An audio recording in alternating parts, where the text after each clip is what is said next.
네, 12월 12일 새벽 기도회를 시작하겠습니다. 우리 다 함께 찬송가 84장 온 세상이 캄캄하여서 찬양하시겠습니다. 온 세상이 캄캄하여서 참 빛이 없었더니 그 빛나는 영광 나타나 온 세상 빛이었네. 영광의 주, 영광의 주, 밝은 그 빛 내게 비추었네.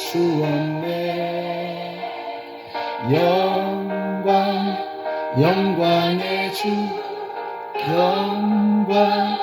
영광의 주, 이 세상의 빛은 오직 주 예수님. 주 말씀을 믿는 사람은 그 마음이 시원하고 주 명령을 준행하는 자 그 길이 환하겠네. 영광의 주,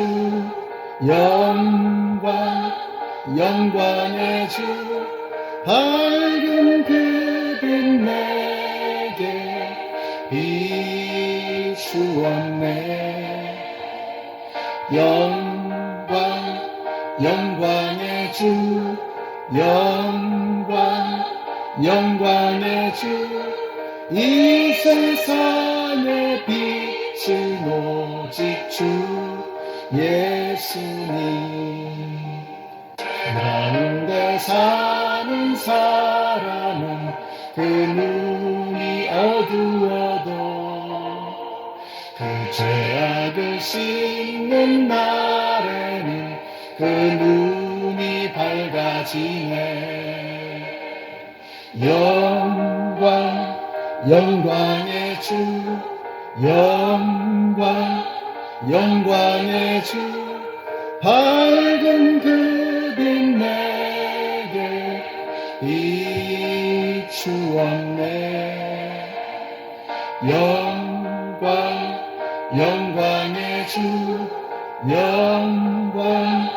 영광의 주, 이 세상의 빛은 오직 주 예수님.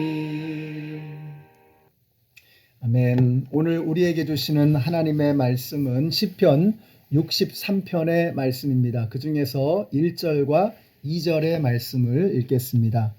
하나님, 주님은 나의 하나님입니다. 내가 주님을 애타게 찾습니다.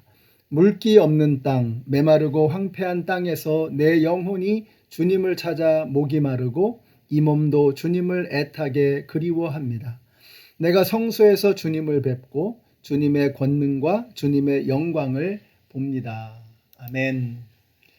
네, 시편 63편은 이 표제에 보니까 다윗이 유다 광야에 있을 때 지은 시다 이렇게 되어 있습니다. 또 11절의 내용을 보시면은요, 11절 제가 한번 읽어드릴게요. 그러나 우리의 왕은 하나님을 기뻐하며 하나님의 이름으로 맹세하는 사람들은 모두 왕을 칭송할 것이다. 그러나 거짓말을 하는 자들은 말문이 막힐 것이다. 자, 이런 내용을 보면 이때가 다윗이 이미 왕이 되었을 때라고 하는 것을 알 수가 있습니다. 자, 그렇다면 이것은 왕이었을 때이고요. 또 광야로 나가서 쫓겨나서 지은 시니까 아마도 압살롬의 반역 때에 기록된 시라고 하는 것을 우리가 미루어 짐작할 수가 있습니다.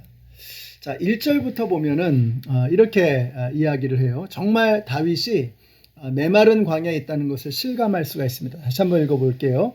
하나님, 주님은 나의 하나님입니다. 내가 주님을 애타게 찾습니다. 물기 없는 땅, 메마르고 황폐한 땅에서 내 영혼이 주님을 찾아 목이 마르고 이 몸도 주님을 애타게 그리워합니다. 자, 지금 다윗은 메마른 광야에 있으면서 이 메마른 땅이 마치 자신의 메마르고 황폐한 심령과 같다라고 하는 것을 표현하고 있습니다. 그래서 물기 없는 땅, 메마르고 황폐한 땅에서 내 영혼이 목이 말라 주님을 찾고 또 이 몸도 주님을 애타게 그리워합니다 라고 노래하는 것입니다.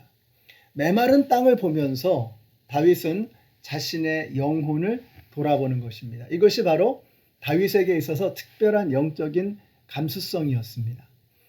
우리가 날씨가 추워지고 있습니다. 자, 그럴 때 우리의 신앙이 얼마나 차갑게 식어가는가 하는 것을 돌아볼 수 있다면 우리도 다윗을 통해서 뭔가 이렇게 좀 배우는 거죠. 이글거리는 태양 앞에서 내 몸이 목말라 하는 것처럼 주님, 내가 주님을 사모합니다. 주님을 갈망합니다. 물이 없으면 죽는 것처럼 내 영혼이 주님이 없으면 살 수 없습니다. 이런 고백이 나올 수 있다면 우리도 다윗처럼 영적인 감수성을 키워나가는 것입니다. 제가 예전에 처음에 미국에 온 지 얼마 안 돼서 이제 신학교를 들어가고 그리고 이제 아동부에서 영어로 설교를 하게 된 거예요. 근데 이 아동부 아이들은 뭐 조금만 재미없으면 바로 그냥 시끄러워지거든요. 그러니까 영어도 잘 안 되고 또 이제 신학교 들어간 지 얼마 안 돼가지고 뭐 어떻게 설교할 줄도 모르고 그러니까 제가 정말 기도하면서 생각해낸 것이 뭔가 아이들의 시선을 잡아야 되는 거예요. 그래서 뭐 별의별 걸 다 갖다가 설교를 했습니다. 뭐 꽃 화분 하나 갖다 놓고 설교하기도 하고 커피 머신을 갖다 놓고 설교하기도 하고 또 뭐 이렇게 색깔이 변하는 그런 주스 같은 거 갖다 놓고 설교하기도 하고 하여튼 뭐든지 이렇게 그래서 그때는 하여튼 뭐든지 보면은 다 이렇게 막 설교할 거리로 보이는 거예요. 그때 제가 많이 이렇게 배우게 된 것 같습니다. 다윗이 그러는 거예요. 지금 다윗이 목마른 상황을 생각하면서 광야를 보면서 자신의 목마름을 노래하는 거죠. 우리 연합장로교회 성도님들이 그런 분들이 되시기를 바라요. 우리가 하나님께서 우리에게 주시는 자연 환경이나 어떤 사건이나 사람들과의 만남이나 오고 가는 대화나 이런 모든 것들이 이게 우연이 아니거든요. 하나님께서 어떤 간판을 보여주신다거나 라디오에서 어떤 소리를 듣게 하신다거나 어떤 그림을 보게 하신다거나 그 안에서 하나님을 향한 영적인 감수성을 우리가 개발해야 됩니다. 그 안에서 하나님의 음성을 듣고 나에게 들려주시는 메시지가 무엇인가 하는 것을 고민해 봐야 하는 것입니다. 시편 143편 6절에서 이런 말씀이 나와요. 주를 향하여 손을 펴고 내 영혼이 마른 땅같이 주를 사모하나이다. 이것도 다윗이 드린 시편의 노래거든요.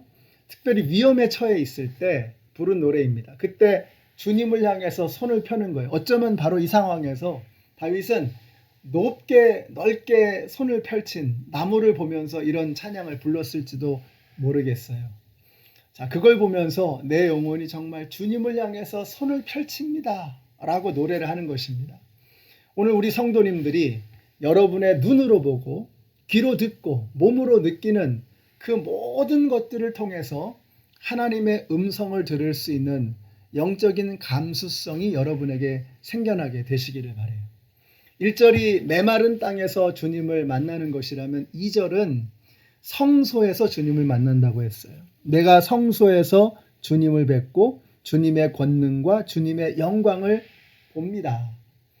여기서 우리는 또다시 다윗의 영성을 보게 되죠. 그러니까 광야에 나가서도 하나님을 만나고 성소에 가서도 하나님을 만나게 된다는 거예요. 제가 이스라엘에 성지순례를 가보신 분들의 이야기를 들어보면 대체로 두 가지 종류의 이야기를 하십니다. 하나는 이렇게 오래된 성벽 그리고 예루살렘 성전 이런 걸 보면서 그렇게 은혜가 된다는 거예요. 예수님께서 걸어가셨던 그 비아 돌로로사 그 돌로 만든 길 있죠.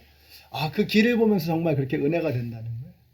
또 어떤 분들은 그런 건 정말 은혜가 안 되고 막 거기 장사치들이 있고 막 이러니까 이게 너무 막 마음이 오히려 불편하다는 거예요. 어떤 분들은 뭐라고 얘기하냐면 광야에 나가서 그리고 갈릴리 호숫가를 바라보면서 요단강을 보면서 그렇게 은혜가 된다는 거예요. 사람들이 없고 그냥 아무것도 없는 벌판을 보면서 야, 예수님도 여기를 지나가셨겠구나 하면서 그렇게 은혜가 된다는 거예요. 양쪽의 이야기들이 저는 다 이해가 됩니다. 근데 우리 연합장로교회 성도님들이 어떤 믿음이 되시면 좋겠냐면 저는 여러분이 성소에 가서도 은혜를 받고 광야에 가서도 은혜를 받는 그런 분들이 되시기를 바라요.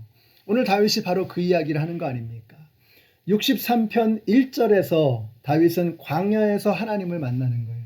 2절에서는 성소에 가서 하나님을 만나는 거예요.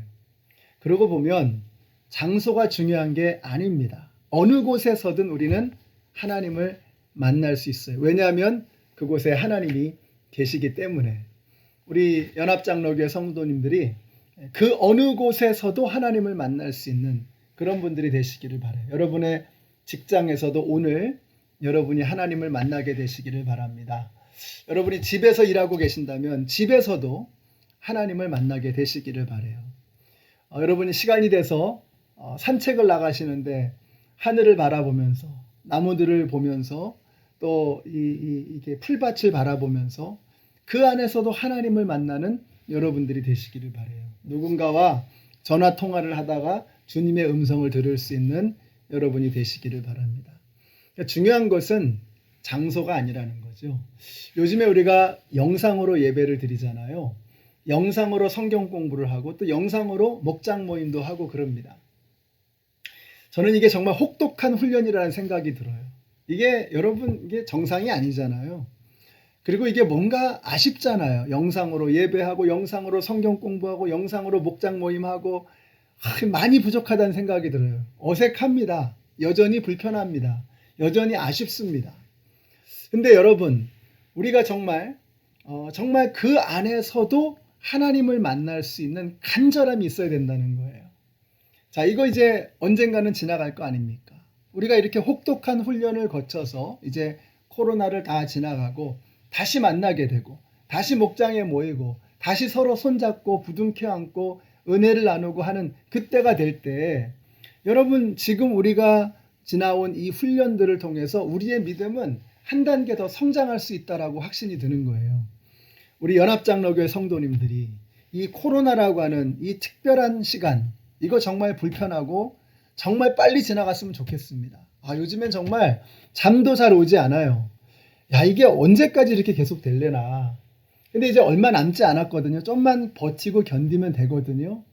그런데 우리가 이 어차피 지나가야 될 이 기간을 그냥 이를 악물고 버티기만 해야 되는 시간으로 생각하지 마시고 하나님께서 우리에게 주시는 훈련의 기회로 삼자는 거예요. 그래서 이걸 통해서 우리의 믿음이 한 단계 더 업그레이드 되어지고 우리가 하나님을 더 민감하게 만날 수 있는 그러한 영성으로 더욱더 훈련되어지고 단련된 사람이 되어진다면 하나님께서 우리에게 주시는 이 코로나라고 하는 시련이 결코 헛되지 않다는 것입니다.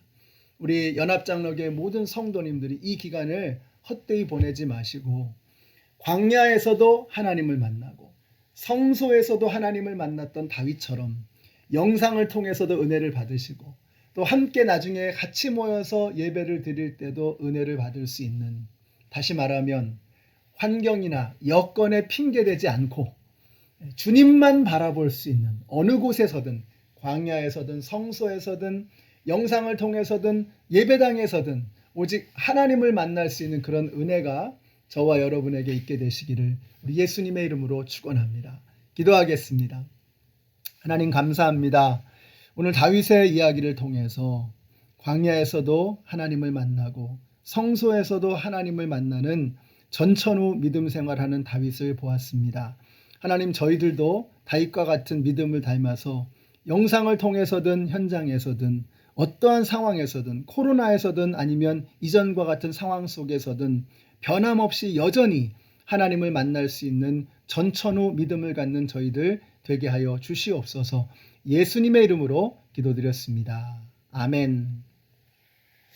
네, 어떤 상황에서도 어떤 날씨에서도 어떤 환경에서도 은혜 받는 것을 놓치지 않는, 또 하나님 바라보며 달려가는 것을 포기하지 않는 우리 모든 성도님들이 되시기를 바랍니다.